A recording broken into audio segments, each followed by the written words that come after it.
আজকে কত শান্তি লাগলো, অনেক আরাম পাইছি জুস খেয়ে।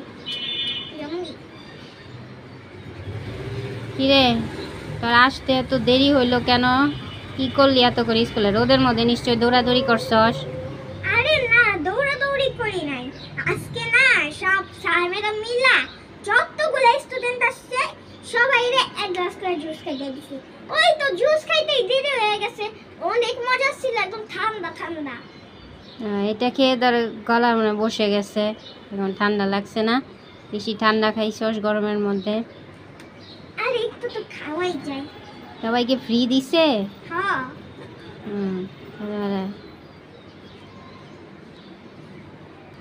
তাহলে গোসল করে খেয়ে দে নে। হ্যাঁ, তার আগে একটা কথা বলি। স্কুলে না 20 দিনের ছুটি দিচ্ছে। চলো আমরা গ্রামের বাড়ি যাই। গ্রামের বাড়ি গিয়ে পুকুরে গোসল করব, গোসল থেকে এসে বিকালবেলা খেলবো, মাঠে খেলবো, সবজি তুলবো, কত কিছু করব।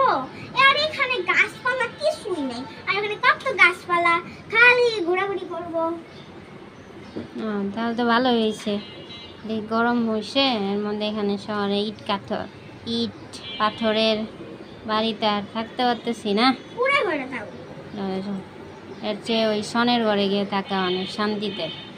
মাটির ঘরে 19 দিনের জন্য যাই, পরে আবার ফেরত আসবো। না চল যাই।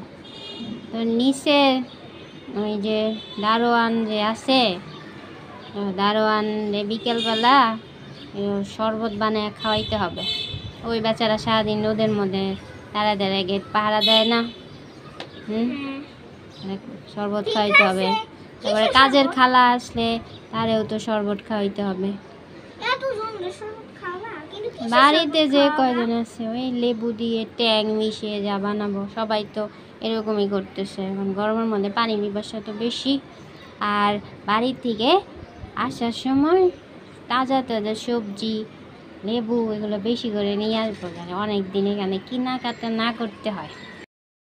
হ্যাঁ, গোসল করে খাওয়া দাওয়া করো। তোমার জন্য ভাত রাখছি, ডিম ভাজি রাখছি, আলু ভর্তা আছে। এত কিছু আমি খাবো না। এই গরমে পান্তা ভাত খেয়ে অনেক শান্তি। এই সব খেতে আমার ভালো লাগে না। আমি পান্তা ভাত খাবো আজকে থেকে। পান্তা ভাত তো আর বানিয়ে রাখি নাই, তাহলে ভাতের মধ্যে পানি দিয়ে খেতে হবে। সমস্যা নাই। আর আমি কিন্তু সারাদিন পুকুরে ডুবতে থাকবো গ্রামে গিয়ে। কত মজা লাগবে। আমায় কিন্তু বাধা দিবা না। সারাদিন ডুব দিলে তো ঠান্ডা লাগবে। সারাদিন না, ওই তো 1 ঘন্টা 2 ঘন্টা।